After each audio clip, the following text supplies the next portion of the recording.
तसेच movable property, आता स्थावर मिळकत सोडून जर एखादी मुव्हेबल प्रॉपर्टी, एखादी गाडी आहे,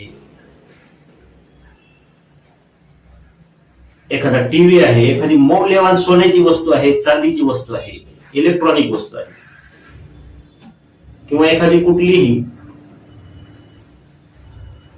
हलती फिरती वस्तू आहे, ती जर आता गिफ्ट द्यायची असेल तर ती देखील आपण गिफ्ट देताना आयदर रजिस्टर्ड और बाय डिलिव्हरी हे दोन प्रकार सांगितलेले आहेत.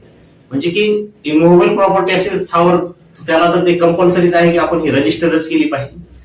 आणि मुव्हेबल प्रॉपर्टी जर असेल, एखाद्याला आपल्याला एखादं पुस्तक गिफ्ट द्यायचं आहे, एखादं महागडी वस्तू गिफ्ट द्यायची आहे, एखादा महागडा मोबाईल गिफ्ट द्यायचा आहे, तर तो गिफ्ट आपण रजिस्टर्ड डॉक्युमेंटद्वारे देखील देऊ शकतो किंवा डायरेक्ट डिलिव्हरीद्वारे देखील देऊ शकतो. म्हणजे आपण एखाद्या दुकानात कशी एखादी डिलिव्हरी घेतो, एखाद्या दुकानदाराकडून एखादी वस्तू कशी स्वीकारतो, त्याप्रमाणे ती वस्तू स्वीकारली पाहिजे.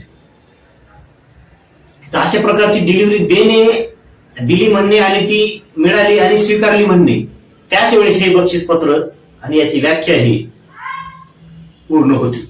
जर बक्षीसपत्र जर हे एक्झिस्टिंग आणि फ्युचर मधील दोन्ही गोष्टींसाठी सांगितलेलं असेल तर अशा प्रकारचं बक्षीसपत्र हे वाईट ठरतं.